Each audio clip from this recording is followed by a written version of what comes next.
Have you ever had that dream where you're stuck in the dark trying to escape something lurking in the shadows, but no matter how fast you run, you just can't move? Yeah. That's how the nighttime is in Dying Light. Just your average evening stroll through the streets of Harran, trying to loot an abandoned house, and the next thing you know, you have a pack of virals chasing you to the safe zone. If you click this video wondering, is Dying Light still worth buying in 2025? Short answer, don't think twice. Trust me, just buy it. But if you're still in doubt or just want to hear me talk about this masterpiece, then hop along. I have been playing story-driven games for about 18 years now. Yeah, that's quite a bit. And while I won't say the Dying Light story is complex or mind-blowing, unlike its compatriots, it is definitely easy to follow and doesn't overstay its welcome. You play Skyle Crane, an undercover military agent who's tasked with carrying out a mission to retrieve documents from a rogue warlord that might help create a cure. But as the game progresses, Kyle learns disturbing information about the GRE and is faced with a dilemma whether to help the survivors or carry out his mission.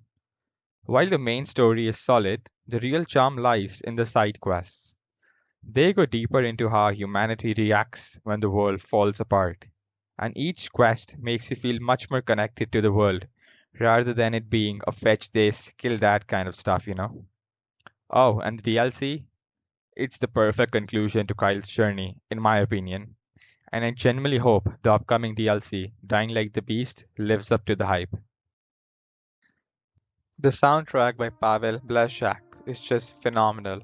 You're standing on a broken bridge, machete in one hand, rain pouring down, a skyline full of collapsed buildings and feral zombies, and then this music kicks in.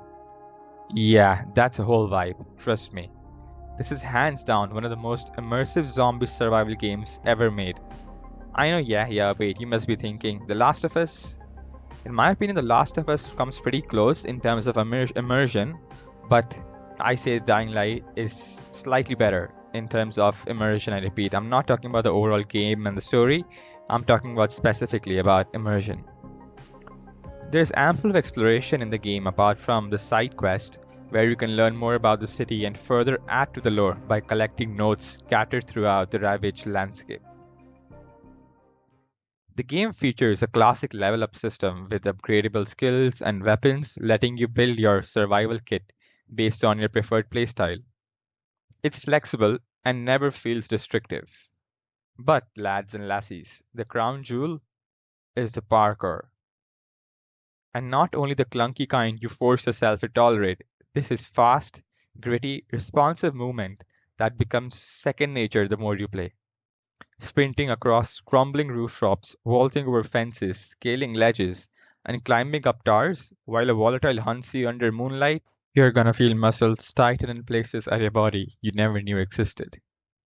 The system rewards momentum and precision. The more you unlock, from faster climbing to the ability to vault over zombies and even drop kick them mid run, damn, that sure is crazy, the more Haran feels like your playground.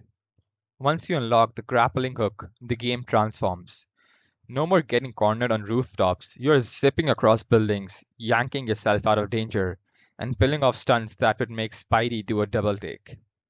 The parkour in Dying Light isn't just a mechanic, it's a survival philosophy. I'm not a huge baseball fan, but this game sure right taught me how to swing a bat. The melee combat in Dying Light is brutal, weighty, and oh so satisfying. Whether you're swinging a rusted pipe, a reinforced baseball bat, or a flaming machete, every hit connects with bone crunching feedback that makes you wince in the best way possible. Weapons are fully customizable too. Add electric shocks to your blade, set enemies on fire with a modified axe, or coat a hammer in toxic sludge for some crowd control fun. The mod system makes you feel like a post apocalyptic blacksmith, one who's out for undead blood. Sure, you get guns later on pistols, shotgun, rifles, etc. But let's be honest, melee is where the fun is at. Nothing quite beats the raw, visceral satisfaction of getting up close and personal with the infected. Dying Light will always have a special place in my heart. You can feel the passion Techland poured into this game. from its mechanic to its atmosphere. Also, if you don't want to go solo, you can always team up with a friend and try to liberate the city of Harran together. By the way, I recently made a video covering types of gamers based on their emotional state. So if you're curious about your gaming persona, feel free to check out the video. With that said, good night and good luck.